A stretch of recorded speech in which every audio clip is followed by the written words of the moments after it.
Sou apresentadora do BNews 19 horas, o primeiro telejornal do Brasil dedicado exclusivamente a conteúdos de infraestrutura, logística, principalmente para a área portuária. Nesse momento, a gente chama à frente o Marcelo Samarco, presidente do Instituto Samarco, para falar um pouquinho do que é essa iniciativa do Navegando com Elas. Obrigado, Núria. Boa tarde a todos.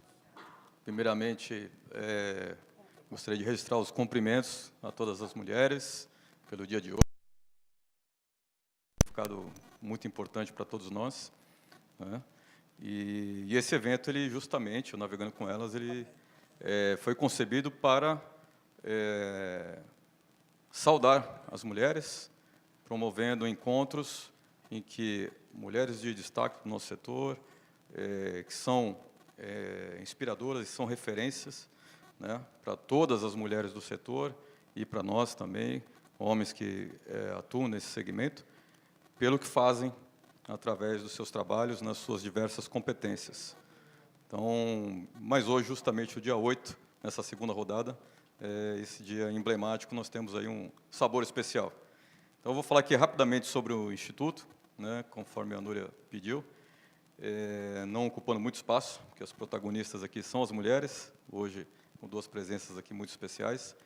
O Instituto Samarco, ele foi constituído nesse ano em que o escritório Samarco Advogados está completando 55 anos de fundação, e justamente o propósito do Instituto é devolver à sociedade em forma de projetos acadêmicos e também de ações sociais tudo aquilo que o Samarco Advogados recebeu do setor, né, durante esses 55 anos de atividades.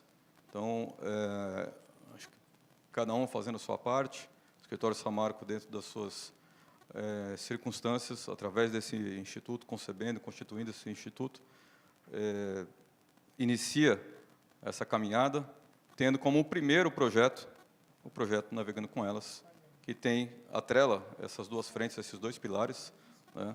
Um pilar acadêmico, que está voltado à disseminação de conhecimento, né, específico do setor de infraestrutura, setor marítimo, portuário, atrelado também a um caráter social, que é a participação da mulher no setor de infraestrutura, no setor regulatório, marítimo e portuário.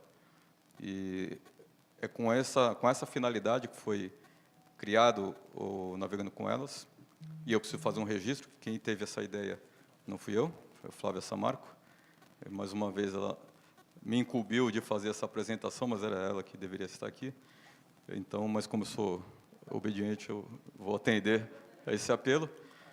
E iniciamos esse projeto na semana passada, no dia 1º de março, com uma apresentação que foi um sucesso, e aqui a Débora Andrade presente. Eu quero agradecer a Débora por ter aceito o convite, ter aceito o desafio. A Débora, junto com o Rafael Langoni, né, a Débora, que é gerente jurídica da Associação Gestora da FIPS, Ferrovia Interna do Porto de Santos, e o Langoni, que é diretor de expansão da Rumo Logística. Eles nos brindaram nessa primeira roda de conversa com um debate de altíssimo nível, né, que teve uma repercussão muito alta também, não só aqui, em termos de público presencial, mas também aqueles que acompanharam através da Rede BNews, que nós chegamos a atingir aí mais de 1.000 espectadores acompanhando ao vivo, simultaneamente. Então, e além disso, também o feedback que tivemos depois, com relação ao nível do debate, a discussão que tivemos, foi também muito importante, muito positivo. Então, obrigado, Débora. E, seguindo adiante, teremos hoje essa segunda rodada, com a participação da doutora Jaqueline Van Pape, que é diretora executiva do Instituto Praticagem do Brasil, que tem toda a bagagem no setor regulatório, passando por autoridade portuária, pela ANTAC, e agora também nessa missão frente ao Instituto, e com toda a experiência, toda a expertise no setor regulatório portuário e aquaviário brasileiro. Jaqueline, então, de pronto aceitou esse convite. Obrigado, Jaqueline, que além de trazer todo esse conteúdo, eu tenho o privilégio de chamar de amiga, né? E também a doutora Verana Sturaro, que também tem bagagem de atuação no setor de infraestrutura, né? Também na autoridade portuária, aqui de Santos, participando diretamente de um grande projeto voltado à governança, né? A criação de políticas de governança, vai falar disso também, e que atualmente, como advogada corporativa, professora, né, de grandes referências aqui na área de ensino, de cursos no MBA, né, em gestão portuária da FGV, e também um curso de governança promovido pelo CNT, em parceria com a Associação Latino-Americana de Governança.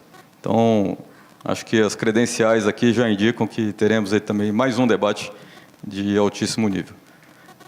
Não vou me alongar mais, quero aqui agradecer a presença do desembargador Celso Pio e, em nome do desembargador, saudar a todos que estão aqui presentes e também nos acompanham online, e saudar também o Poder Judiciário, que cada vez mais está atento às questões mais sensíveis do nosso setor, né, as necessidades que temos de aprimoramento de regulação, de legislação, e a própria aproximação, né, do judiciário, dos magistrados, ao que acontece no chão de pátio, ao que acontece na realidade das operações. Isso é fundamental para que tenhamos cada vez mais uma segurança jurídica tão almejada, né, no nosso segmento. Termino por aqui, devolvo a palavra à Núria e desejo a todos um excelente evento. Muito obrigado pela presença.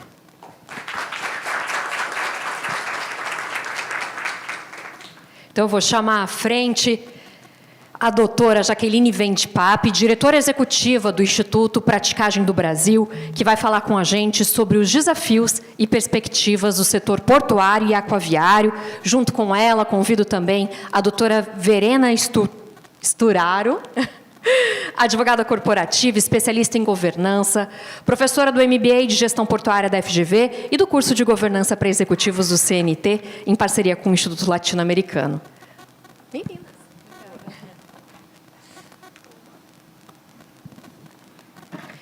Tem um microfone para cada uma. Primeiro, eu gostaria, só antes da gente começar... Está sem microfone?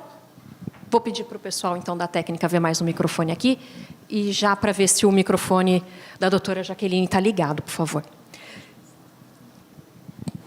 Eu vou começar porque a doutora Jaqueline é mãe de 3 filhos, sei que ela é avó. A doutora Verena está voltando agora de uma licença maternidade, é mãe recente. Então, só um pouquinho para te aproveitar esse Dia das Mulheres, eu queria perguntar para as duas como é ser mulher, líder, num setor portuário.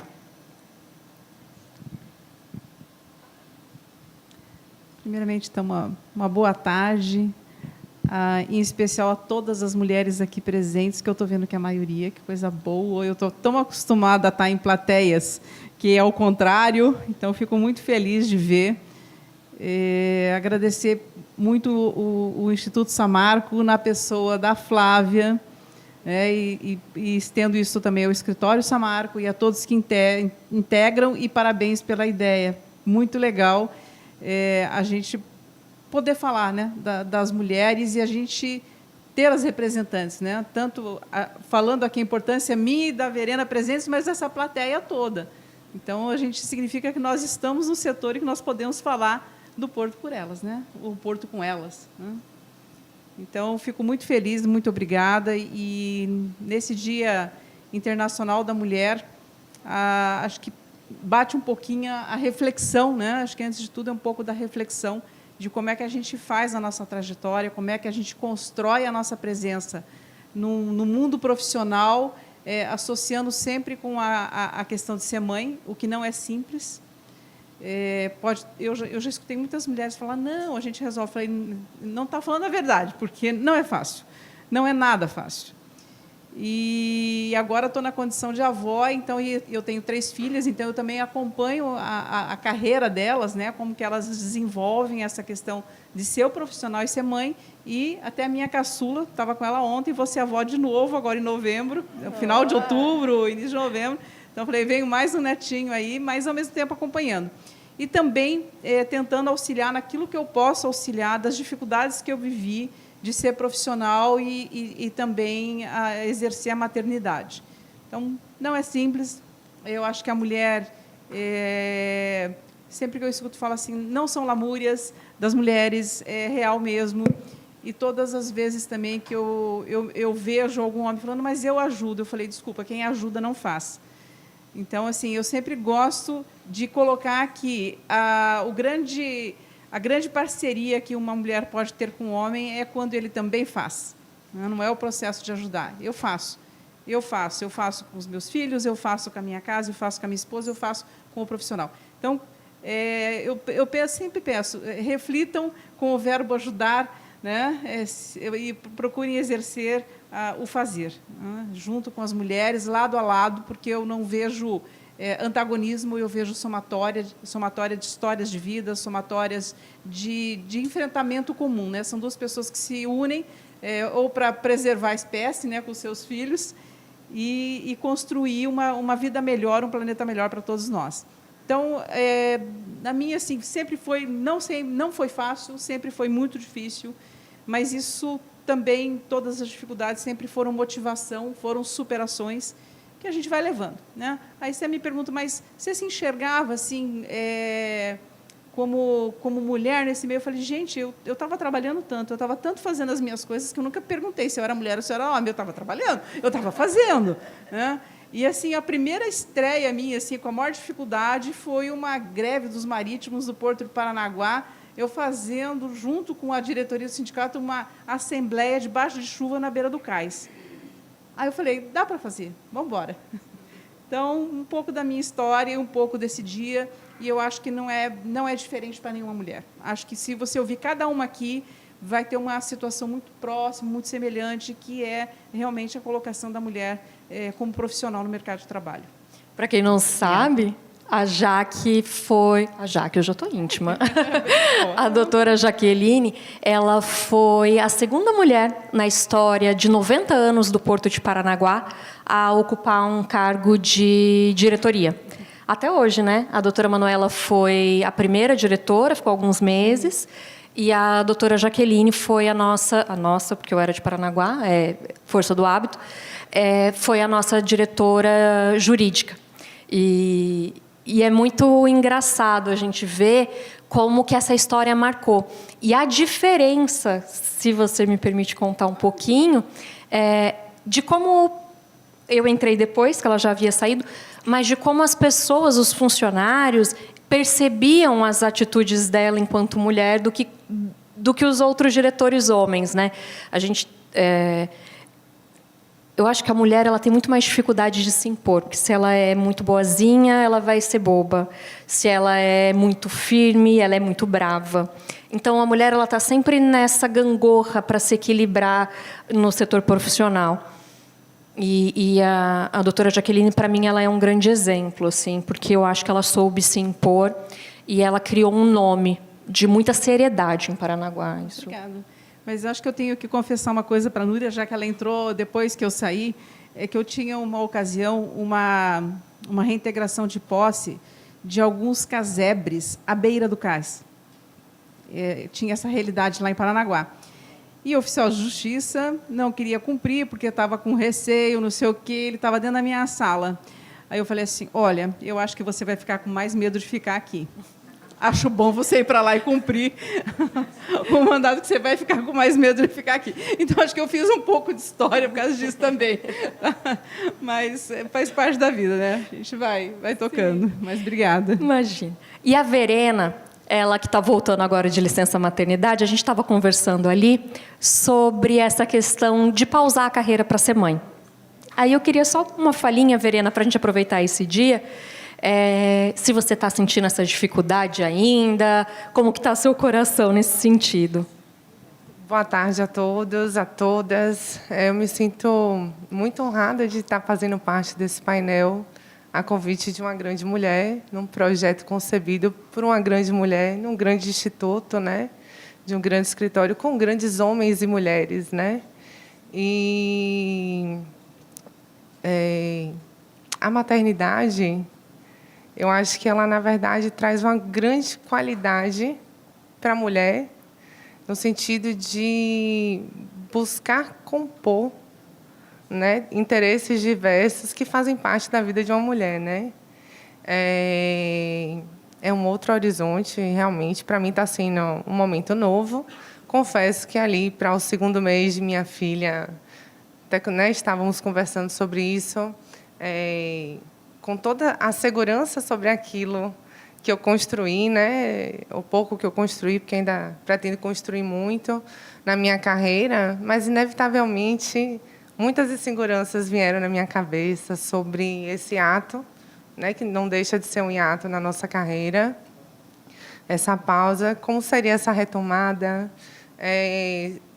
se a percepção do mercado em relação a essa nova profissional, que agora também é mãe, né, seria diferente, né, teria menos valor.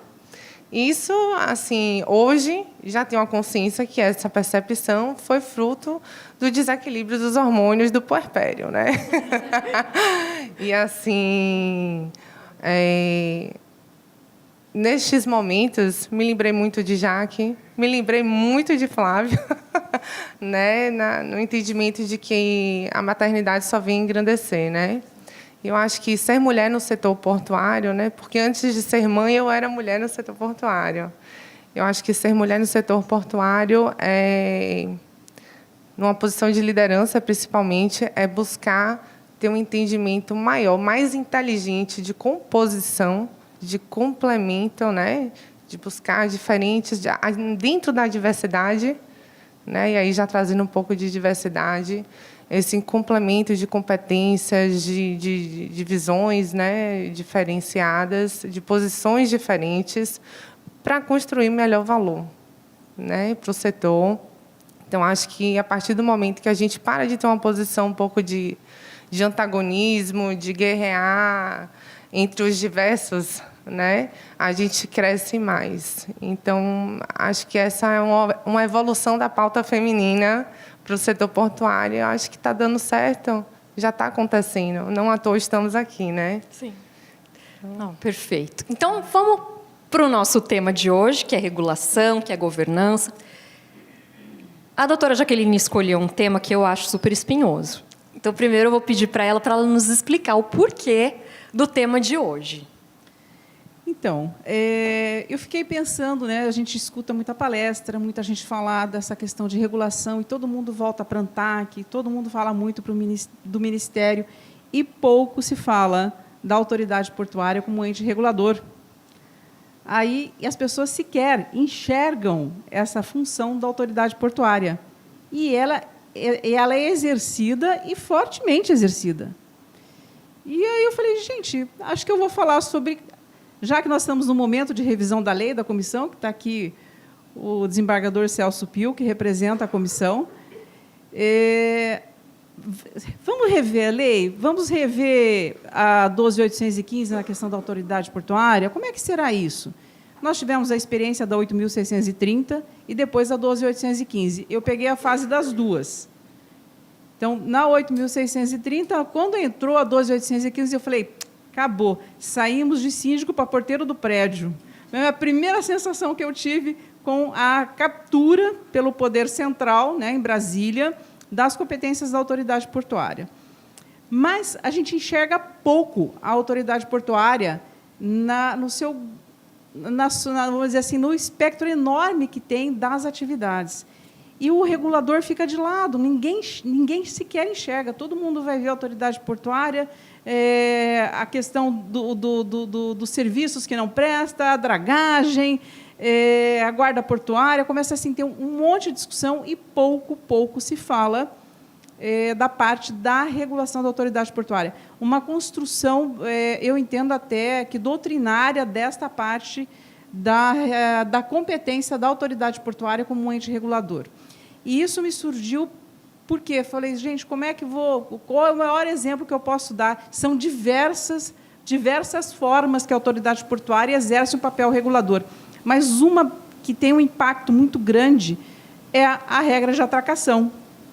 Então, poucas pessoas enxergam a regra de atracação como uma norma de regulamentação de mercado, porque ela traz fortes impactos, ela estabelece quem... Nós temos um bem público escasso, né, que são os berços públicos, e aí, como é que vai disciplinar isso? Porque você vai beneficiar uns em detrimento de outros, qual é o interesse que tem, qual é o papel da autoridade portuária quando ela faz isso? Então, como que ela faz? Na minha avaliação, hoje, de uma forma muito arbitrária. Pouco se coloca que uma autoridade portuária vai ter que trazer para dentro desse processo uma análise de impacto regulatório. Ninguém enxerga isso. Alguma autoridade portuária desse país faz análise de impacto regulatório no que faz? Eu não conheço. Aí, se tiver alguma, me dê para exemplo, porque eu vou ter que entender como é que já descobriram isso. Então, eu fui buscar isso. Aí, a regra de atracação, acho que é o exemplo mais cotidiano, de maior impacto, que mostra uma necessidade da gente ter um enfoque para a autoridade portuária também como um ente regulador. Então, vou discorrer um pouco sobre isso. Eu acho que isso tem também uma certa ligação com o que a Verena vai trazer, porque esse papel passa por um processo de governança, né? Sim, inevitavelmente, todos os atos administrativos de uma autoridade portuária, que são oriundos de uma competência legal, né, prevista, eles precisam cumprir um rito, um processo administrativo interno, né? E entendo que, inclusive, muitas judicializações sobre esse tipo de demanda se dão em razão do pouco aprofundamento da estrutura de governança desses processos decisórios que são atos administrativos, né? E tem um grande impacto perante terceiros, né? Todos os stakeholders dos portos, né? Então, a governança aí uma área de suporte fundamental no processo decisório desses atos, né? Então, a gente vai estar aqui batendo uma bola sobre isso, né, Jaque? Bom, sim. Primeiro, entender como é que essa figura da autoridade portuária dentro da 12.815. Ela é altamente dependente hoje das decisões tomadas em Brasília, das decisões tomadas, eu diria até pela própria ANTAC, porque hoje a autoridade portuária sequer emite multa, né? Que era uma coisa bem comum no passado. Hoje tudo ela tem que reportar para a ANTAC. Então, houve uma grande centralização que não era a experiência da 8.630. Na minha avaliação, a Lei 8.630 é mais moderna do que a 12.815. Eu acho que eles vieram para trazer uma situação que era a questão da carga, né, ou carga própria ou carga de terceiro, para poder trazer para uma realidade os TUPs que já operavam. Né? A gente tem TUP aí. A gente fala, o TUP é novo no Brasil. Não é. O TUP é da década de 60 no Brasil. Mas a 8.630, de certa forma, não tratou adequadamente desse tema e surgiu a 12.815 com isso e levou outras coisas junto. Aí veio a grande concentração em Brasília e a autoridade portuária perdeu o grande poder que ela tinha à beira de cais, né, podemos falar assim, mas, ainda assim, ela não perdeu o seu poder regulador e ela exerce esse poder regulador, no meu entender, de uma forma bastante sem governança, né? Bastante sem critérios e pouco se estuda, sem muita transparência, por mais que a gente tenha aí uma exigência grande das transparências, né, da transparência na gestão pública, porque não podemos esquecer, é uma empresa pública, ela sim, ela deve seguir todos os preceitos da administração pública, ela deve ter motivação dos seus atos, ela, como eu falei, ela deve ter a questão da análise de impacto regulatório naquilo que ela vai exercer um papel de ente regulador. Então, como é que nós vamos avaliar essa autoridade portuária e como é que a gente pode discutir nesse momento que o Congresso Nacional reabriu a revisão da 12.815? Como é que a gente vai ver esse papel dessa autoridade portuária? Vamos repisar o que estava na 8.630? Vamos olhar o que está na 12.815? Então, o que a gente vê dessa autoridade portuária que está colocada aí? Nesse processo todo, desde de 93 para cá, muitas autoridades portuárias, que eram autarquias, com a 12.815 ficou mais claro, e com a edição da lei das estatais também, o papel dela ser uma empresa pública, ou até é possível também que ela tenha uma natureza de economia mista, como a gente tem algumas autoridades portuárias A autoridade portuária não, porque ela se traveste de TUP, que é a questão lá de PCM. Então, você tem uma situação desta empresa pública que está colocada aí, e como é que essa empresa pública, a gente vai enxergar a autoridade portuária. Eu até lanço isso aqui como um questionamento para vocês. Como é que vocês veem? Essa autoridade portuária vai recobrar as atribuições que tinham? Como que ela recobra? Ela recobra essas atribuições? Ela deve recobrar essas atribuições? Então, assim, na minha avaliação, sim, ela deve recobrar. Mas eu não vejo como ela não recobrar essas atribuições sem um processo de uma forte governança. E aí, eu falei, gente, se eu vou falar desse tema, eu tenho que ser a Verena junto. Né? A Verena tem que estar aqui para me falar a parte da governança da autoridade portuária. Então, como é que ela recobra? Ela recobra com nível de governança dentro de uma empresa pública. Como é que a gente também consegue assegurar, apesar da lei das estatais, ela trazer a questão de que as indicações, né, tem todo um rol de critérios para as indicações, mas como é que essas indicações obedecem um sentido mais técnico? A gente viu agora, recentemente, né, no ano passado, a troca da maioria das gestões, né, das docas federais, de algumas empresas públicas estaduais também. Então, quando a gente vê essa troca, está seguindo a questão da indicação pelo critério. Eu não tenho problema nenhum com critério político, tá, gente? Não sou contra o critério político, acho que faz parte de um Estado democrático de direito. Mas essa indicação política está atentando para a questão de você não perder a expertise do técnico que tem que vir junto. Então, como é que isso está se dando? Então, acho que uma retomada, se for, né, a revisão da lei passar por isso, uma retomada dos poderes da autoridade portuária, não há como não se discutir um processo forte de governança nisso. E aí eu gostaria de ouvir um pouco a Verena. Como é que é essa governança, Verena? Então,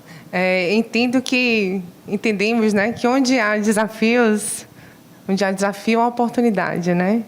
Acho que esse é um grande desafio regulatório nesse momento, essa descentralização de competências, inclusive competências regulatórias, né? De volta aqui para as autoridades portuárias. Isso é uma grande chance das autoridades portuárias ultrapassarem, acho que uma primeira fase que se teve desde a lei das estatais, né, que se configurou ali, eu diria, um primeiro momento de amadurecimento das suas estruturas de governança, né, que a gente saiu de um cenário onde não havia nenhuma regra, né, de boa prática estabelecida, para um novo momento em que você tem que ter estruturas mínimas de gestão, né, e direcionamento, mas para que essa estrutura, que é muito focada para a gestão interna dessas autoridades portuárias, comece a ter um impacto efetivo no negócio, nas atividades das autoridades portuárias, né? Então, a partir do momento que as autoridades portuárias começam a exercer essas competências de regulação de uma forma mais ativa, né, e próxima da realidade do seu negócio, né, torna-se necessário também, na mesma medida, sofisticar essas estruturas de governança, para que todos os stakeholders tenham uma previsibilidade, né, e a segurança de como esses processos de regulação exercidos pelas autoridades portuárias serão construídos, né? Acho que isso evitaria bastante aí uma série de embates que, por vezes, terminam indo para o judiciário, né? Com liminar, e aí o negócio vai, né? Então, assim, acho que essa já é uma etapa mais madura, né, que precisa ser alcançada pelas autoridades portuárias, todas de modo geral, acho que precisam chegar nesse patamar. Isso não viria com os convênios de delegação? Por exemplo, o Santos já tem convênio de delegação, Paranaguá tem convênio de delegação. Para você conseguir ter o convênio, o Ministério exige que você tenha determinada pontuação de transparência, de governança, de gestão. Vários indicadores precisam ser cumpridos. Qual que é a ligação? Mas, eu vou te dizer que a governança efetiva, que é aquela que não é só de papel, que não é wash, né? Ela, de fato, precisa ser abraçada pela alta administração. Então, ela precisa ser abraçada pelos conselhos de administração, pelas diretorias, né? Não basta você ter uma estrutura normativa bonita, publicada no site, né? E aquela coisa maravilhosa, se você não tem efetividade, né? E eu percebo, não só nas estatais, né? Que a gente tem uma série de engessamentos em relação à escassez de recursos, né? Mas também muitas empresas privadas em que você ainda não tem a percepção dos leads dos negócios sobre a importância dessas estruturas de governança, certo? Porque, gente, acho que assim, a melhor forma de traduzir, não sei o quanto vocês que estão aqui, né, participando junto com a gente desse painel têm conhecimento ou grau de profundidade desse conhecimento em governança, mas eu gosto muito de dizer que governança... O que é governança? Governança é confiança, né? A partir do momento que você tem uma estrutura definida, como esses processos funcionam, principalmente processos decisórios que vão gerar efeito perante terceiros, isso muito bem definido, você gera confiança. E mais do que confiança, governança significa legitimidade. Uma vez que eu tenho uma competência legal como regulador definida, mas eu não tenho descrito na lei que me atribuiu essa competência como eu vou fazer esse procedimento de ponta a ponta, em algum momento eu preciso definir esse processo, esse procedimento, esse processo. Para que todos os envolvidos, todos os stakeholders envolvidos nesse processo, como o Jaque deu exemplo aí das normas de atracação, estejam cientes da construção desse documento que é de interesse público, né? Não é um documento interno da companhia, né? E possam fazer parte da construção desse documento, né? E de suas alterações, revisões, possam provocá-las também, né? Sem que isso gere um desequilíbrio, né, entre os agentes do porto, que é o que, em regra, acontece, né? A norma muda, tem gente que ama, tem gente que odeia, né? E qual é a melhor maneira de compor isso? Assim, é difícil agradar todo mundo, né? Mas como é que a gente joga um jogo justo e evita os embates, as judicializações acerca desse tema, né? É muito menos oneroso, é muito mais produtivo, gera muito mais valor, né? Então, acho que, a partir do momento que os agentes de negócio tiverem um entendimento sobre a estrutura de governança, não como um plus, uma maquiagem para a estrutura organizacional, mas como uma verdadeira estrutura de sustentação para a construção, né, dos negócios, a gente vai conseguir ter uma maior eficiência em relação às competências reguladoras das autoridades portuárias. Porque o privado, ou, enfim, qualquer stakeholder, ele vai exigir da autoridade portuária. Tipo, oh, e aí, a regra é essa, você definiu a regra. Cadê a regra? A regra não... Então, assim, a possibilidade de compor isso administrativamente é muito mais plausível, né?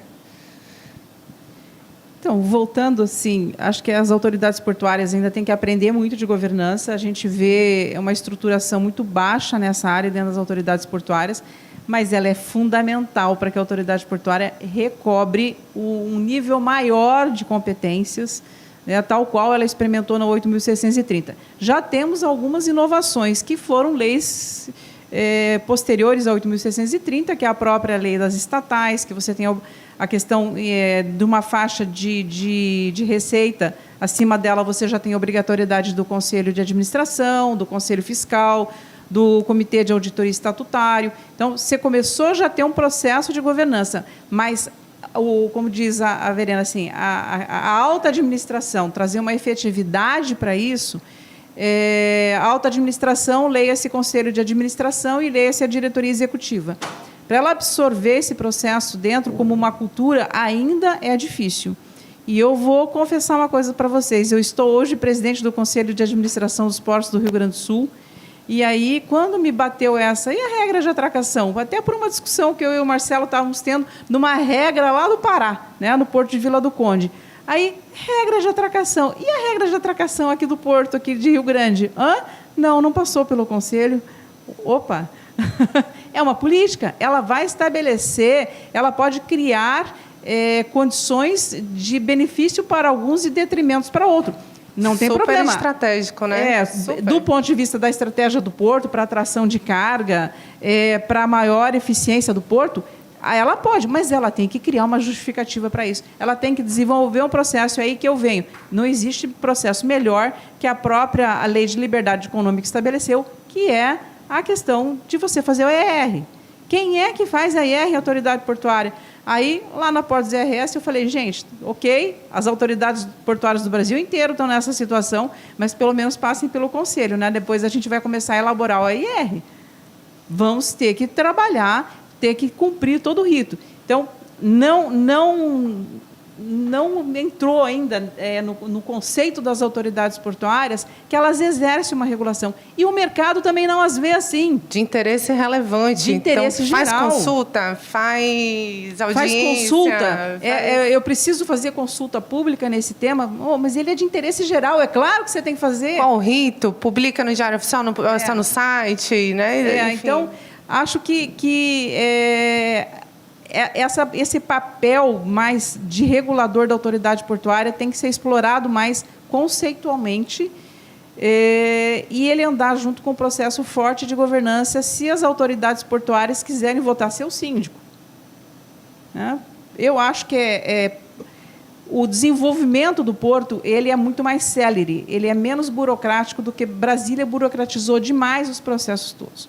Quando se está mais próximo, você está mais no cotidiano, as decisões saem mais rápido. Quem já experimentou, né, o antes e o depois dessas duas leis, ou até antes da 8.630, consegue identificar que você tinha um processo mais célere, mas um processo sem muita governança também. Então, a gente pode inaugurar um tempo novo de ter uma autoridade portuária, de você ter uma relação de todos os stakeholders, de uma coisa mais célere, mas associada a um grande processo de governança. Então, a gente tem um momento ímpar aqui para aprimorar os modelos que a gente tem hoje. E a regra de atracação, volto nela, porque ela é geral e ela traz um grande impacto nas empresas que estão sujeitas a isso. Então, que carga que vai, em que tempo que vai, eu vou dar preferência para essa atracação, vou dar prioridade para essa atracação. O que é isso? Em algum momento, eu tenho uma carga aqui que eu preciso atrair ela para o porto, mas eu estou em alguns momentos de ociosidade do berço, então como é que eu vou usar essa ociosidade para fazer uma atração de carga nova? No papel que a autoridade portuária tem de fomento, por isso uma empresa pública, por isso nos portos delegados, em relação aos estados, tem um grande papel de fomento para o desenvolvimento econômico daquele estado que o porto serve, né? Porque o porto serve a economia, né? Ele não se faz da economia, ele serve a economia, porque o porto, ele é um local de passagem. Então, ele é um elo dentro dessa cadeia logística. Então, eu olho para a autoridade portuária e falo assim, cara, eu quero ser melhor. Eu quero essa autoridade portuária revigorada, mas ela revigorada com muita responsabilidade, ela revigorada com muita transparência e ouvindo o mercado, não fazer de conta em nenhum momento de que fez isso, que eu já vivi isso também, vamos fazer de conta que a gente fez aqui as nossas audiências públicas e não foi num porto só, e vivi isso já em mais de um porto. Vamos fazer de conta que a gente está fazendo audiência pública. Vamos fazer, tem o Proforma, vamos fazer o Proforma aqui que a gente resolve. Mas ouvir de verdade. E esse ouvir de verdade não é fácil, porque basta presenciar, quem presenciou aqui uma reunião do CAP deliberativo sabe que não é fácil escutar o mercado. Mas, gente, é obrigação de um ente público. Ele não pode se mover sem escutar as pessoas que estão envolvidas naquele processo. Porque ele vai criar regras que ele vai impactar, ele vai causar distorções de mercado, ele pode estar criando grandes privilégios, o que não é desejável em hora nenhuma. Não é, eu estou aqui estou fazendo uma atração de carga, porque é importante para a região, eu preciso criar um corredor aqui, lá no Rio Grande do Sul, a gente viu muito isso para a questão do arroz. Pô, é um principal produto do Estado, e a gente não tem aqui um terminal que vai movimentar arroz, então você tem que ter esse papel, você tem que ver, mas nunca criando privilégios. Você pode criar condições para a melhoria da carga, mas você não pode criar nenhum tipo de privilégio no porto. Então, como é que trabalha isso? Como é que se constrói isso? E a primeira coisa é o mercado entender, a autoridade portuária é regulador. Regula, e regula mal, porque ela não cumpre o papel dela de dar mérito a este ato. Por que eu fiz isso? Da onde que eu tirei isso? Por que eu estou trazendo essa condição técnica desta forma? Eu estou aqui no papel de fomento, eu estou aqui no papel de composição desse ativo que é tão disputado. Então, como é que ela vai? Por onde que ela anda? Começa da estratégia, né, Jaque?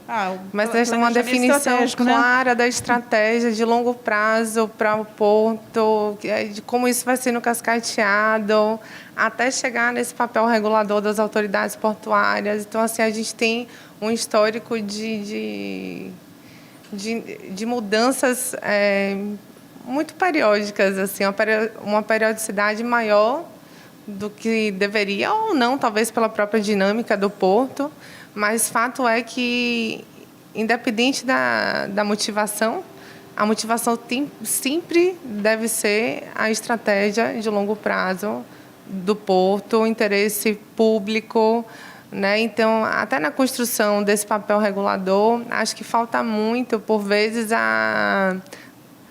evidenciar dentro desses processos de forma transparente essas motivações, esses estudos técnicos que você colocou. São obrigatórios, né? Afinal, é um ato administrativo, né? Ele não pode ser da minha cabeça ou do vizinho, né? Ele tem que ser extremamente fundamentado, né? Sim, exatamente. Vocês consideram que a autoridade portuária, não só pela centralização em Brasília agora, né? Na Secretaria Nacional de Portos, mas também pelo mercado, porque a gente tem hoje grandes players globais. A partir do momento que eu tenho grandes players com muita força, a autoridade portuária perde o seu poder de negociação, né? Para eu negociar com uma MSC, por exemplo, o interesse da MSC é global, não é no local. Então, se eu saio do Porto de Paranaguá, eu vou para Santa Catarina. E aí a autoridade portuária perde um pouco da relevância, perde ainda mais essa força, ou seja, eu não tenho força para legislar porque não é mais meu. E também não tenho força de barganha com os meus clientes, ou não? Olha, eu sempre entendo o seguinte, nós estamos falando aqui de autoridade. Nós estamos falando a presença do Estado brasileiro. Então, quando eu falo de autoridade e presença do Estado brasileiro, o que leva muito mais ainda para o lado da governança, né? Eu cada vez estou mais dizendo, olha, tudo isso vem associado com isso, é o Estado brasileiro quem fala. Então, eu não vejo como localmente ele possa perder um papel de relevância, porque ele sempre vai falar pelo Estado brasileiro, ou ele vai falar, primeiro que ele fala sempre pela União. Deixar claro que qualquer autoridade portuária, a primeira referência é a União, porque a Constituição estabelece essa condição. E as competências são legais, né? Essa competência reguladora, de decisão, além da ANTAC, né? Especificamente, legalmente atribuídas às autoridades portuárias, são competências legais. Acho que é mais a questão do exercício dessa competência. Como exercer essa competência da melhor forma para tornar, inclusive, o porto atrativo.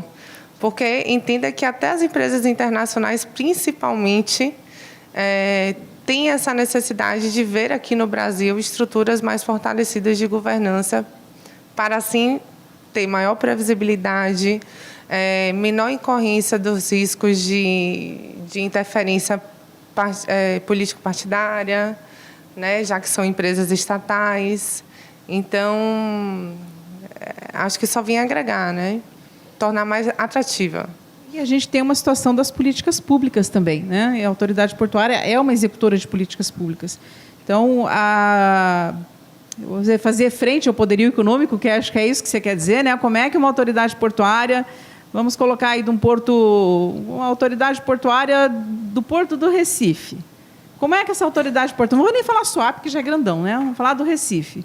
Como é que ele faz frente a esse poder econômico desses entes? Ele vai ter políticas públicas a cumprir. Ele tem a regulação maior da ANTAQ, né? Então, quando você vai tratar com esses grandes players, quem vai discutir a verticalização? Não vai caber à autoridade portuária discutir a verticalização. Então, isso são regras macro para o país. Então, nesse sentido, entendo que são políticas públicas e ela vai fazer sossegadamente frente a esse poderio econômico usando as políticas públicas do setor, o que o país definiu que é bom para o país. Então, vem a governança andando junto para que ela efetivamente execute adequadamente a política pública colocada. Mas se eu tenho aí, por exemplo, um navio de grão, sei lá, da Raizé, na hora que ele vai para a atracação, esse player vem, fala, eu preciso da preferência do berço, eu preciso usar o super berço. Aí a gente entra nessa questão da normativa, né? Porque daí o porto, a autoridade portuária fica espremida entre eu receber aquele grande cliente e a minha regra. E aí eu acho que a regra, que é o que a gente tem falado, aí ela falha. Quando eu falo do poder do player, é nesse sentido. Então, mas vamos lá, a regra falha, você está falando o grande poder do player e a regra falha. A regra não deve falhar se a norma de atracação foi construída com aquele mercado. Então, porque não é só uma grande empresa que você citou aí que vai ter um interesse naquela atracação. Tem outros que talvez tenham até mais carga do que ela. A carga precisa ser a prioridade na definição. A carga que precisa ser essa prioridade. Então, quando você vai olhar isso, se uma construção adequada de uma regra de atracação, né, dentro de um parâmetro legal, uma motivação do ato, a realização de uma consulta pública, um grande player pode vir falar o que quiser, está cumprida a política pública. E ela vai ter o momento dela de dizer por que ela tem uma carga de grãos mais importante que as outras milhões de toneladas de grãos. Aí, por que você tem prioridade? Qual é a sua, né, na hora? Eu sou um grande player mundial. Parabéns para você que você é um grande player mundial. Aqui vai ter todo mundo a fila. Então, assim, o nosso conceito no porto tal é a fila. Por quê? Porque nós entendemos que nós temos um bem escasso aqui e a fila vai ser mais adequada. Nós colocamos isso para a comunidade portuária inteira, nós ouvimos todo mundo, nós seguimos a política colocada, a política macro-nacional colocada para o setor e a regra está aqui. Não vou concordar com você, você é um grande player mundial, eu só vou te dar os parabéns e fico feliz que você esteja usando o nosso porto. Só que ele não pode ser em detrimento de outros players do porto. É por isso que a construção desse tipo de norma demanda uma série de estudos técnicos, estudos regulatórios, como o Jacques falou, né? A questão, são feitos estudos regulatórios, estudos de mercado, estudos técnicos, que embasam essas alterações. Né? Essa é a importância do processo. Né? Porque aí o grande player vai vir, ele vai ser ouvido como um grande stakeholder. Né? Será muito bem-vindo. Assim como todos os outros, né, que atuam também precisam ser ouvidos e a decisão do regulador precisa contemplar o que é melhor para o porto, para a carga, para o interesse público e não do grande player ou do menor player. É a carga, né? E assim, Núria, na minha experiência profissional, que eu já estive muitas vezes no setor privado, muitas vezes no setor público, e lá na ANTAQ, acho que foi na administração pública, foi uma experiência ímpar para mim. Porque eu vi os grandes players mundiais usando o processo administrativo e usando da burocracia assim, com uma habilidade. Aí você fala assim, não, aquela pessoa chegou, vamos colocar aí, da Noruega ontem, amanhã ela já sabe usar o nosso sistema burocrático. Em benefício dela. Então, é impressionante o aprendizado rápido. Não, mas ele não tem a nossa cultura. Ele reclama do Brasil. Não, eles usam rapidamente o nosso processo. Então, a gente precisa também parar com esse nosso complexo de vira-lata. Tá? Todo o investimento no Brasil é muito bem-vindo. Todos os players mundiais são muito bem-vindos. O Brasil precisa, não é só a questão de desejá-los, nós precisamos, mas eles têm que vir dentro do nosso ordenamento jurídico, eles têm que vir dentro das nossas políticas públicas, nós devemos ser respeitados. Recentemente, eu recebi uma delegação do exterior, e eis que eu me deparo com a delegação inteira. Não, vamos conhecer os portos, vamos...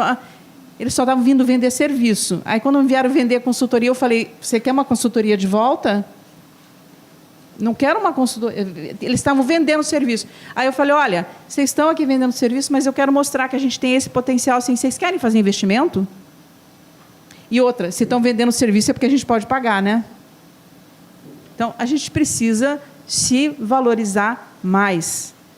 E eu volto a dizer, eu sei que é um campo fértil para os advogados, e eu também sou advogada, né? É um campo fértil para nós, mas realmente os estrangeiros aprendem muito rapidamente a nos usar dentro desse emaranhado burocrático que nós temos. E aí parte da gente ser muito transparente, criar uma análise de impacto regulatório que vai ser o player que for. Aliás, o Biden reclamou dos armadores, né, durante a pandemia.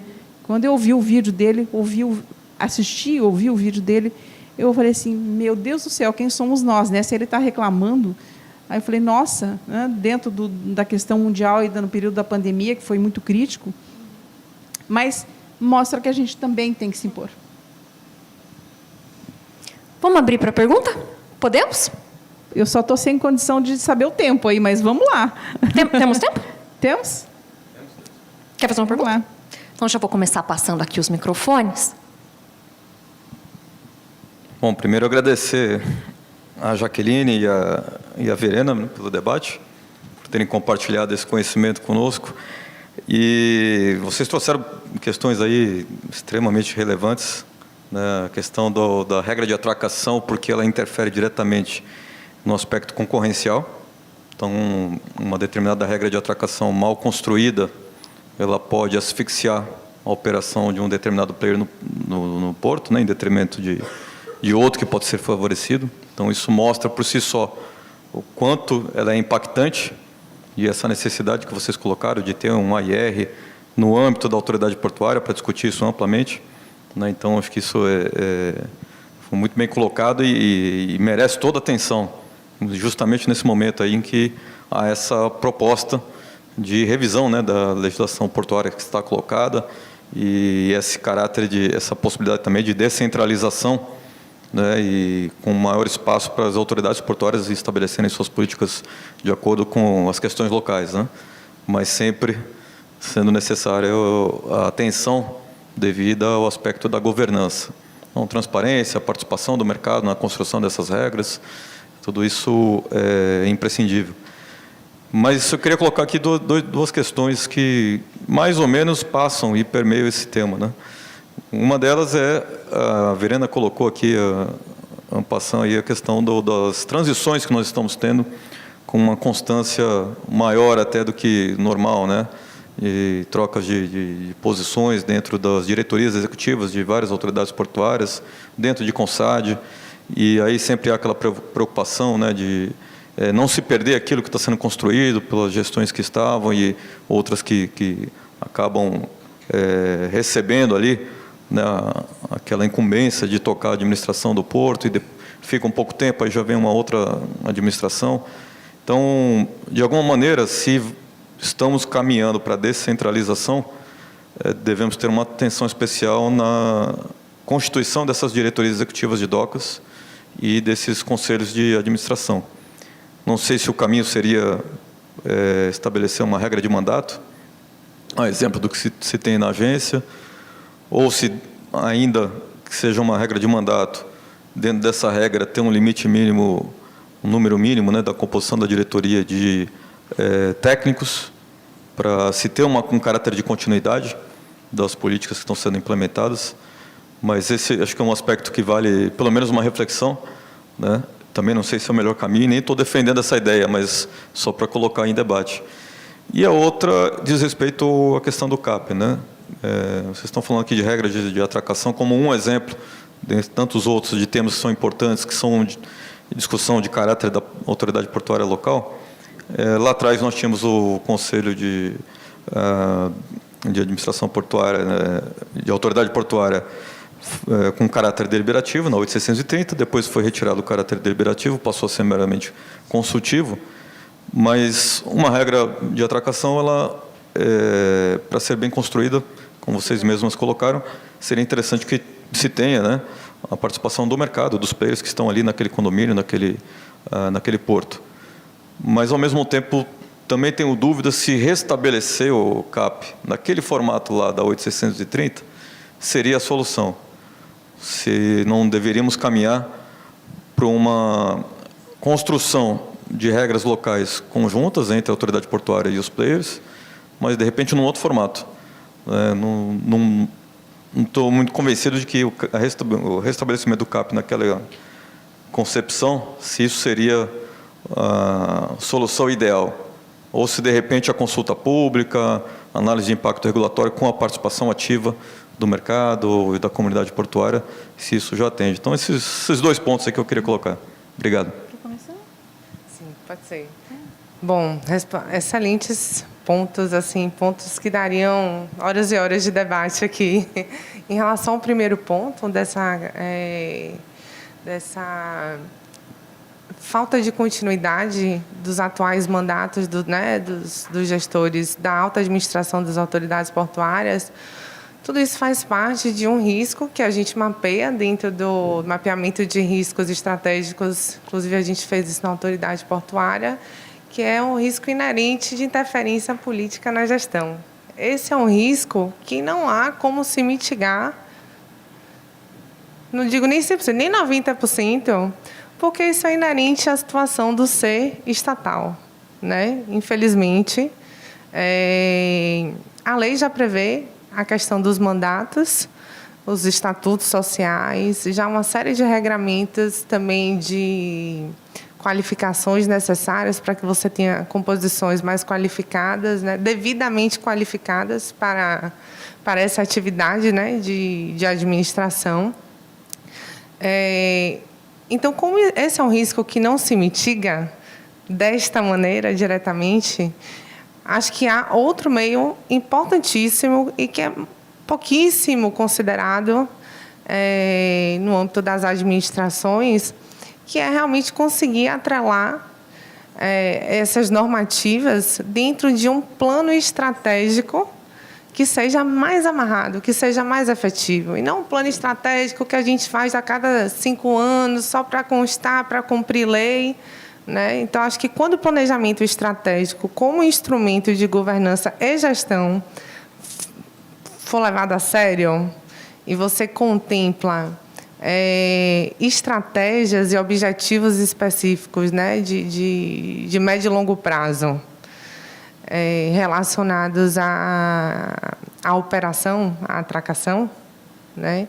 Acho que para você ter a revisão desses instrumentos, você precisa ter todo um processo de motivação sobre técnica, oportunidade, conveniência para a gestão, que talvez consiga perenizar mais esse tipo de norma.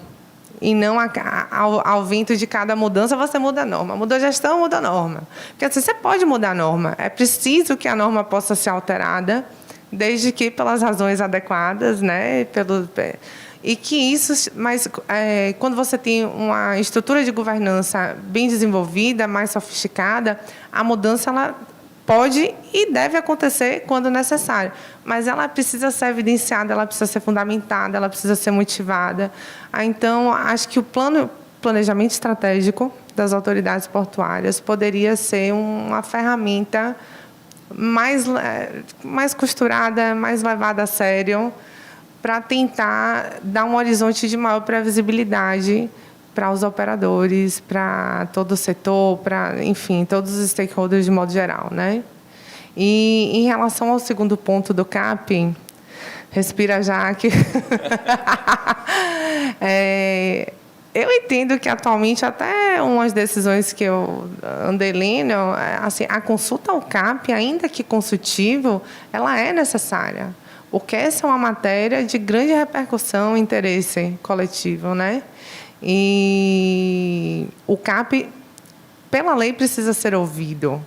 Então, se a gente está falando aqui de uma composição, a construção desse tipo de norma, que afeta diretamente todos os stakeholders do porto, que precisam ser ouvidos, o CAP está dentro, né, dessa turma aí, e dentro, principalmente, do procedimento de construção da norma. Tá? Eu já vi algumas decisões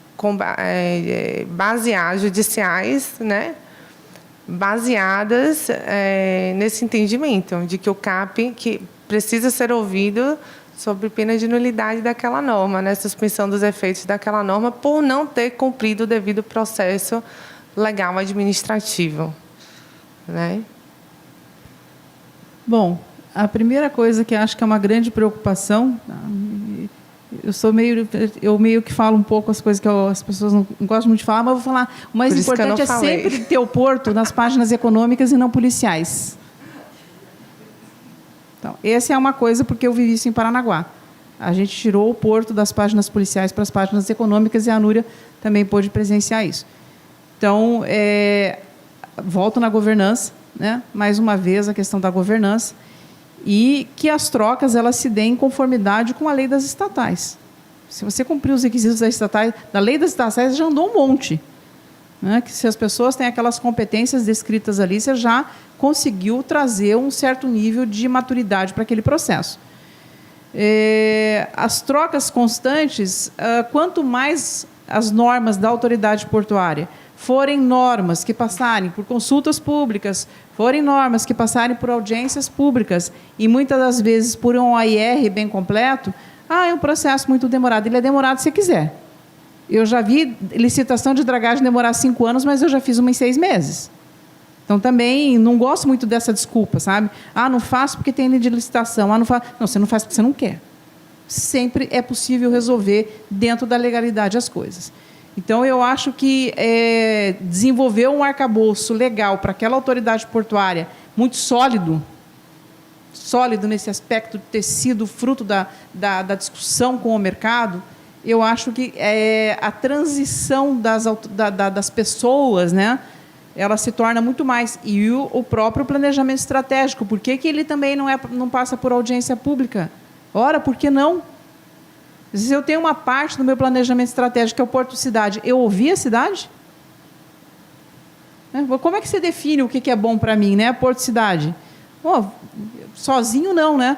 Eu sei que é um conflito grande entre as pessoas que falam desses dois assuntos, mas o processo democrático é exatamente isso. E quando você constrói a IMO não sai nada sem ser negociado até o fim, sem todo mundo concordar. A IMO, às vezes, demora 20 anos para editar uma norma. E por que a gente não cria normas mais sólidas, mais perenes, com este amplo debate? O Brasil está em ebulição, as normas elas precisam de atualização. Sim, mas vamos atualizá-lo dentro do processo. Né? Vamos cumprir os ritos que a gente vai conseguir ter normas sólidas, que a troca das pessoas não importe em ruptura. Eu não estou falando nem a questão de ir para as páginas econômicas, mas ela não se transforma em ruptura da gestão, porque o que a gente vê é ruptura da gestão. E mais, eu brincava muito lá em Paranaguá, falava muito, tá, Núria? Cada vez que abriu o armário, caiu um esqueleto. O dia que a gente abriu o armário e não caiu o esqueleto, eu nem sabia mais o que fazer lá. Eu só ficava atrás dos esqueletos, eu só ficava atrás de cuidados passivos. Eu cheguei num ponto assim, falei, meu Deus, eu juro, teve um dia que eu cheguei lá, nossa, e agora? O que eu faço? Eu estava tão viciada já no susto do esqueleto diário. Então, acho que é possível, tá? Você consolidar. E eu não fui o melhor exemplo em muitos momentos, tá? De construir norma. Não fui porque tinha uma visão que tinha que resolver. Mas hoje não dá mais. A gente já está com maturidade suficiente para trabalhar em longo prazo, para olhar lá para frente, para construir normas sólidas, normas debatidas, conversadas com o mercado. Mercado, o que você está entendendo disso? Cidade de Santos, como é que você vê essa relação? Vamos colocar um limite, vamos construir um muro? Como é que você vê o barulho na ponta da praia? A poluição, né, que traz os caminhões, como é que a gente vê tudo isso? A gente está precisando, está aqui, a Débora, vamos ter que incrementar mais esse trem para diminuir o número de caminhões. Ok, diminui o número de caminhões, aí a gente vai ter desemprego, como é que a gente vai tratar disso? Ah, eu falo em diminuir o número de caminhões, mas eu tenho linhas de crédito incentivando as pessoas a comprarem caminhão, daí eu tiro o caminhão, ela não consegue pagar o caminhão. Outro ponto Então, também... vamos compor essas estruturas todas, né? E outro ponto também, não menos importante, falando de estratégia, de continuidade, né, dessas normas, e aí a gente já entrou em definição de estratégia, um ponto muito importante de vulnerabilidade para essas alterações constantes são as diretrizes setoriais, né? Então, assim, é um conjunto de fatores que precisam... Não é só na autoridade portuária, né? Não adianta você fazer um plano estratégico maravilhoso aqui, mas lá em cima, em Brasília, mudou a diretriz setorial, né? Como a gente teve agora uma mudança recente, né? Não desestatiza. Então, assim, alguns trabalhos, principalmente os trabalhos, posso falar com propriedade de governança, eles são trabalhos que independem de diretrizes setoriais, porque são trabalhos que geram um valor perene, sustentável, né, a longo prazo para a companhia e para os stakeholders. Estou insistindo muito em falar isso de geração de valor para os stakeholders, porque isso precisa ser muito avaliado. Então, com uma política vinda de Brasília, eu sempre perguntei, se fosse do Porto de Santos e falasse que eu tinha EBITDA, eu teria vergonha. Vergonha de falar que eu acumulei todo aquele dinheiro. Vergonha, porque se eu tenho uma norma da ANTAQ que estabelece que é custeio e investimento, eu não posso ter nada acumulado. Ou está comprometido com o custeio, ou está comprometido com o investimento, não tem por onde. Mas como é que você vai gastar sem ter autorização lá de cima, previsão orçamentária para isso? Como é que né, para investir? Por isso a diretriz... Aí a autonomia financeira, né, que existe. Mas por isso que a diretriz é importante. A diretriz é importante, mas cumprir a lei também é. E no caso aqui, no meu entendimento, cadê a questão de você obedecer à regra da ANTAQ, de que você tem custeio e investimento?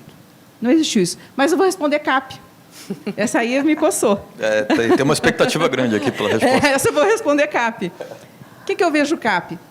Eu acho que o CAP foi muito mal usado no período que ele existiu. As autoridades portuárias ficaram, na questão tarifária, absolutamente estranguladas. Não se conseguiu dar reajuste. Teve autoridade portuária que, no processo inflacionário, chegou a ficar 15 anos sem nenhum reajuste. Eu não estou falando aumento de tarifa.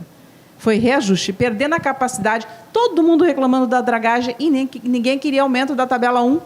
Como assim? Não existe da onde? E outra, eu também acho que a União não tem que colocar dinheiro nenhum em dragagem, tá? Se eu tenho custeio e investimento, a dragagem tem que sair do caixa do porto. Toda ela, seja de aprofundamento, seja de manutenção. Porque é para isso que o porto está colocado ali, e para isso que a tarifa está colocada também. Então, o CAP, ele traduziu numa experiência muito negativa, ele segurou muito o crescimento das autoridades portuárias. O CAP capturou as autoridades portuárias. Isso também não foi legal.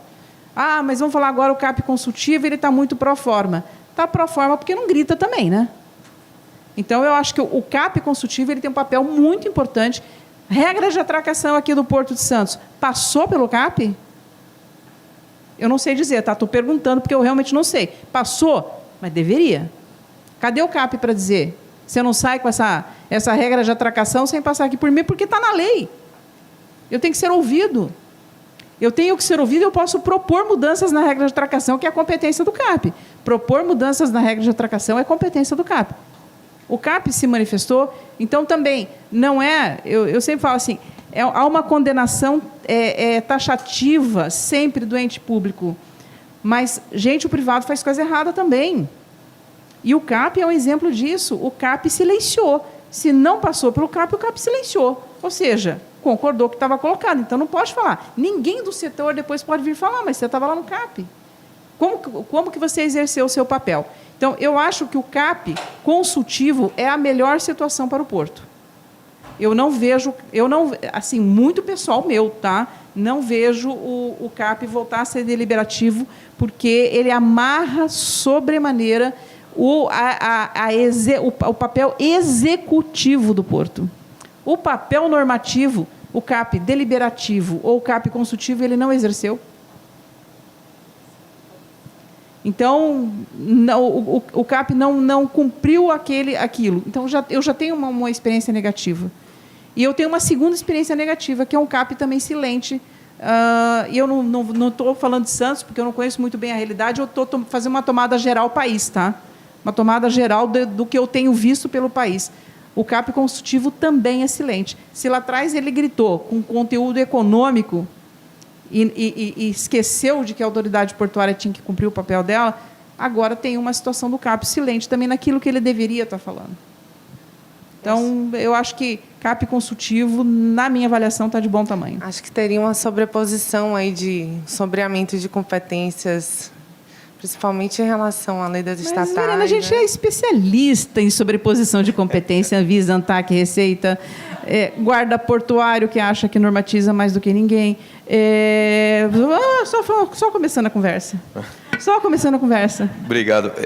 Tem pelo menos mais 2 perguntas aqui. O desembargador Celso Pio quer fazer uma pergunta e a doutora Vivian Carvalho, na sequência, também quer fazer outra pergunta. Boa tarde. Primeiro, eu queria parabenizar a família São Marco, o escritório, pela criação do Instituto, que eu acho que é uma ideia. Todo organismo criado para fomentar e desenvolver a discussão portuária deve ser parabenizado. Então, eu deixo aqui registrado essa iniciativa. Parabenizar a Núria, a Verena, a Jaqueline pelas exposições, mas gostaria de saber, aproveitando a eloquência da doutora Jaqueline e da doutora Verena, sobre a questão dos portos organizados, o que acha da possibilidade de transformação de portos organizados menores em TUP? Vamos lá. O desembargador levantou a bola para mim aqui. E não foi combinado, foi espontâneo. E não foi combinado. Eu também tenho uma visão muito própria de alguém que já viveu também todos esses portos do Brasil. Eu me pergunto, para que a gente tem... Eu vou falar muito de casa. Para que a gente tem um porto organizado em Pelotas? Para que a gente tem organizado um porto em Antonina? Para que a gente tem um porto organizado em São Sebastião? Para que a gente tem um porto organizado em Recife? Para que a gente tem um porto organizado em Cabedelo? Para que a gente tem um porto organizado lá em Porto Velho? Eu vou perder a ordem aqui. Por quê? Gente, eles não têm um papel de fomento e de desenvolvimento, exceto que o próprio Estado assuma aquilo ali e faça daquilo um instrumento de fomento. Os portos mais antigos não têm mais essa necessidade. Eu não tenho essa necessidade do Porto de Pelotas, eu não tenho essa necessidade no Porto de Recife, talvez até tenha em Porto Velho ainda, tá? Porque tem um grande crescimento, uma questão de fomento da economia do Estado. Mas não tem essa realidade para Recife. Para que a gente tem um porto organizado lá? Para que eu tenho... não falei, estrutura de governança é cara. Ela é muito cara para os portos. Ela é essencial, ela é fundamental, mas ela é muito cara. Então, como é que eu pego esses pequenos portos organizados e gero um custo muito alto que vai para a carga numa estrutura de governança? Para que eu tenho esses portos como portos organizados? O Brasil tinha que elencar seus grandes portos de interesse e mantê-los, sim, em autoridade pública, inclusive Santos. Vamos lá, eu não podia falar muito no passado, mas hoje eu posso. Tá? Santos, eu não acho que Santos tinha que ser privatizado, não. Não acho. Acho que Santos tem que continuar como uma autoridade pública, só que na adequação de uma autoridade pública, que eu também acho que não é hoje. Então, e esses pequenos portos não justificam mais para o interesse nacional. Se eu tive lá atrás esse porto com alguma significação econômica, eu falo muito de casa, tá? E sim, Pelotas. Pelotas tinha muito sentido na época da charqueada. O charque. Que, aliás, o grande ganho de território dentro do Brasil foi o charque que saía de lá e nutria tanto as fazendas do nordeste do país de açúcar, como também a mineração no interior de Minas. Aliás, tem até um livro excelente que fala sobre a questão do desenvolvimento do Brasil a partir da economia do Brasil a partir do charque. Mas hoje, Pelotas, ela em si, para ela ser uma autoridade pública, eu teria que ter uma justificação econômica e especialmente de fomento à economia muito grande. Aquele porto funciona perfeitamente se forem entes privados. Só terminais portuários privados. E os grandes portos públicos também não precisam ser tão grandes. Santos já não está completamente fatiado em arrendamentos?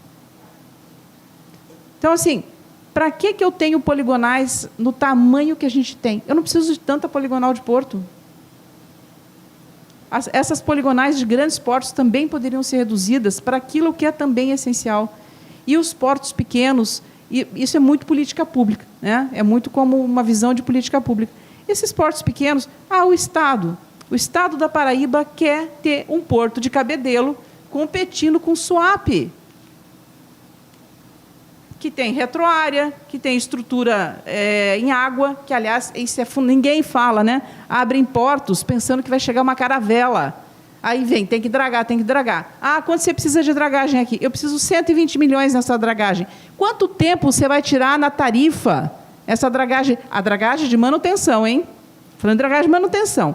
120 milhões, quanto tempo você tira na tarifa uma dragagem de manutenção? Você está subsidiando o privado, porque alguns portos não tiram nem 20 anos. Aí fica sem dragar, aí o porto vai perdendo importância, aí vai. Aí você vira um círculo vicioso, né? Que só depõe até contra os próprios entes privados que estão ali. Então, para que o Estado vai subsidiar 3, 4 terminais num porto que demanda uma dragagem de 120 milhões? Ora, vocês querem estar aqui como... E outra, eu não posso... Aí a visão macro, aí é a visão Brasília. Se eu deixar estritamente numa visão do Estado, ele pode... não, é meu porto. Vamos ver, eu tenho historicamente esse porto aqui, ok. Sim, mas esse daqui era do tempo dos Itas do Norte, né?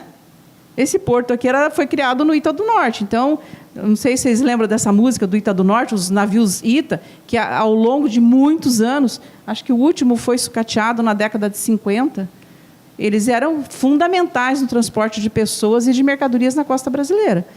Aí, realmente, naquele calado que ele demandava, naquele volume de carga que ele transportava, aquele porto era essencial para a região. Hoje ele é essencial. Eu preciso da tancagem. Eu acho que se o Ricardo me ouvir, o Ricardo vai me demolir, que é o presidente do Porto de Cabedelo. Eu preciso da tancagem lá em Cabedelo se eu tenho o SWAP do lado. Gente, a gente tem que fazer o porto concentrador de cargas, a gente tem que trabalhar com o conceito de hub. E o Brasil é tão grande que cabem aí, no mínimo, 5 hubs. E se eu tenho 5 hubs, eu vou fazer um investimento pesado naquele porto, eu vou trabalhar para aquele porto ter uma estrutura de governança forte, eu vou ter dinheiro para que aquilo aconteça. Então, respondendo, desembargador, e obrigado pela... Eu acho que é uma política pública que o Brasil deve pensar. Por que eu tenho Itajaí como um porto público na frente da Portonave? Qual é a razão de eu ter Itajaí como um porto público? Ele vai ser fomento para a região. O privado mostrou que ele é mais fomento para a região do que o Itajaí. Olha o que foi feito em Navegantes. Né? Não, estrategicamente, nesta região, por uma questão de soberania, eu preciso de um porto público. Já tem Rio Grande, já tem Paranaguá. Então, não haveria razão para Itajaí dar a confusão que deu. Olha o prejuízo que uma ação de um ente público causa lá em Itajaí. É um exemplo de Itajaí como uma decisão equivocada, uma decisão tardia, paralisou muitas atividades da cidade. Muitas pessoas ficaram sem o seu ganha-pão. Se tivessem tirado a poligonal, não, mas só tirar a poligonal não basta, extingue a autoridade portuária. Se não basta, extingue a autoridade. Eu tenho solo. Como é que é disciplinado o solo de um tupi? O que é? É SPU, não é? Ué, vamos disciplinar pelas regras que já se faz do tupi. Mas tem um porto aqui que o dono do solo... Vou citar SWAP. SWAP tem partes que não estão dentro da poligonal e que o Estado, através de SWAP, o Estado de Pernambuco, através de SWAP, é o dono do solo. O que ele faz? Ele arrenda. Então, você já tem mecanismos instituídos para você transformar esses pequenos portos deixa o privado tocar se ele entender que ele tem viabilidade econômica.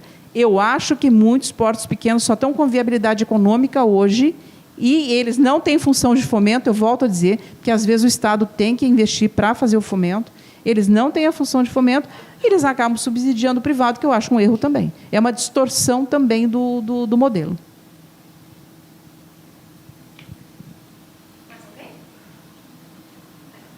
Olá, boa tarde. Um dos primeiros pontos que foram falados, eu vou fazer uma pergunta, mas não muito voltada ao tema, mas sim voltado mais ao tema mulher, efetivamente, tá?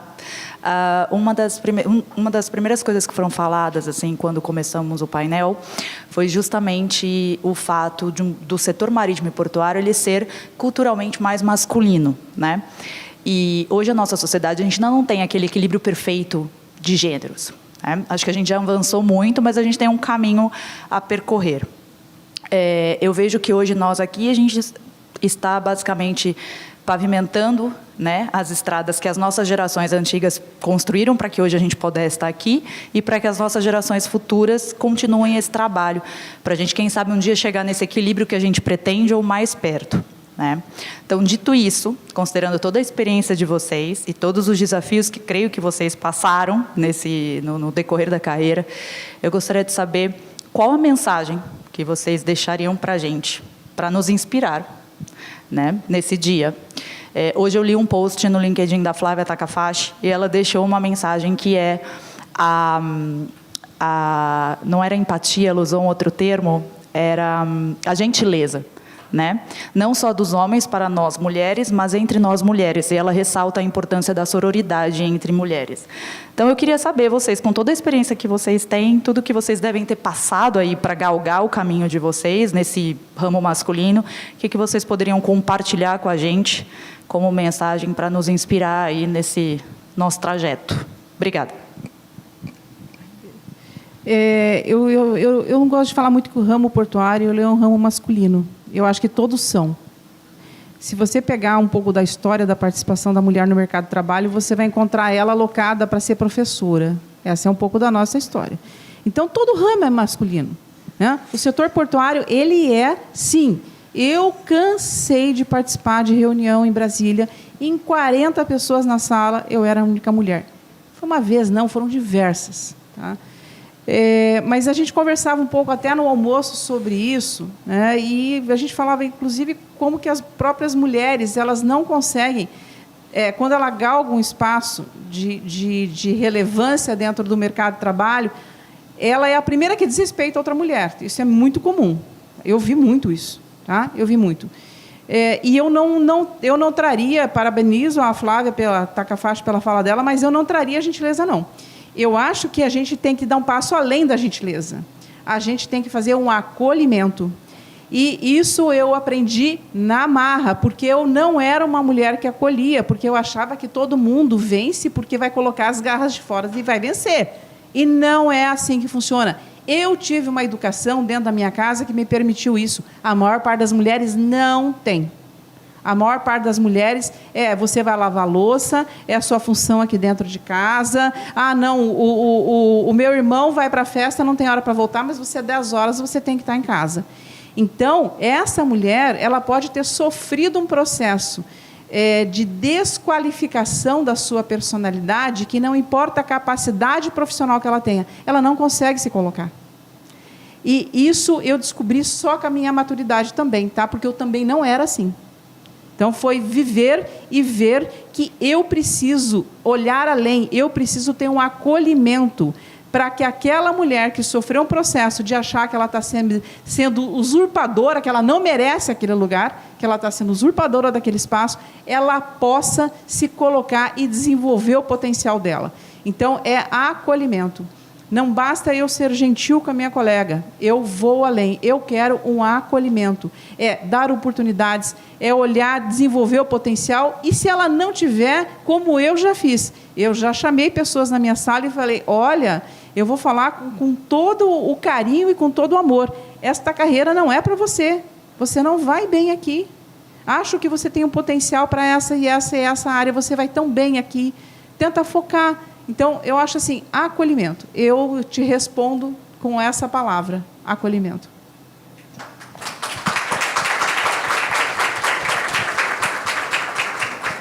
Eu acho que a minha palavra para complementar o acolhimento é normalizem.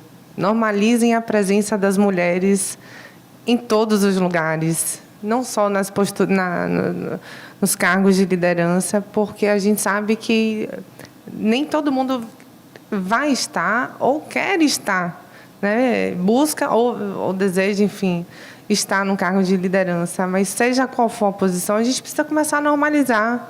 eu ouço muito e já me vi muitas vezes colocando isso, tipo, ai, não, porque às vezes parece que a gente tem que, tipo, provar, né, o lugar que a gente está ali, a gente tem que ser melhor, a gente tem que, né, jogar duro e tal, como se fosse uma coisa assim, não, a gente precisa fazer algo além do normal, né? Mas não, acho que a gente tem que começar a normalizar as nossas presenças, onde quer que a gente queira estar, né? Eu cheguei na SPA também, na APS, como superintendente, num ambiente que, acho que entre 17 superintendentes, éramos 3 mulheres. E eu era a mais novinha e baiana, tá?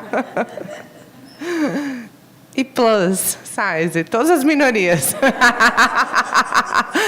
E assim, eu nunca me coloquei nesse papel de, nossa, estou aqui, porque eu sempre pensei, oh, eu mereço estar aqui, sabe? Tipo, eu estou aqui, não é à toa. Estou aqui por alguma razão, então eu vou fazer valer essa posição que eu consegui estar, que me foi oportunizado, para fazer valer para outras mulheres também e multiplicar isso.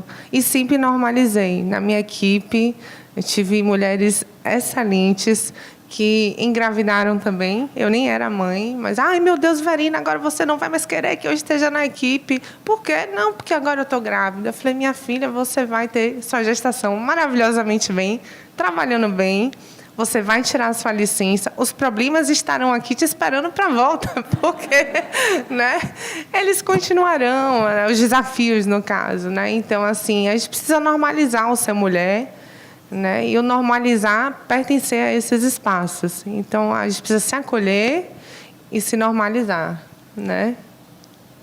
Meninas, a gente está chegando às 5, que é o nosso horário limite. Quer deixar uma mensagem final, Jaque?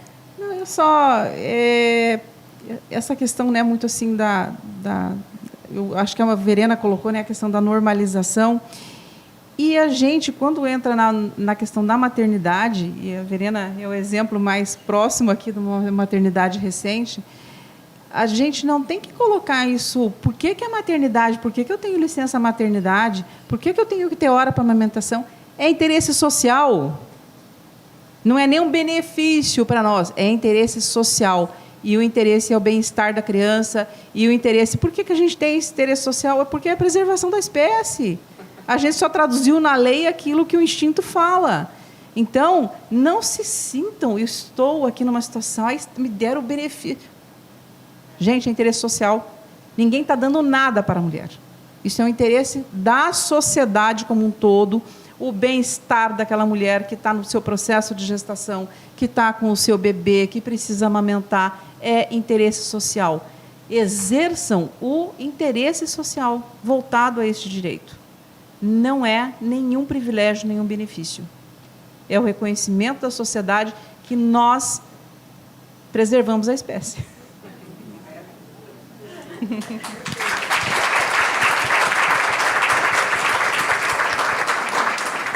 Só para a gente encerrar, hoje, inclusive, vai ter uma matéria no BNews 19 horas com os números de participação das mulheres, é uma pesquisa da ANTAC, que foi feita em 2023.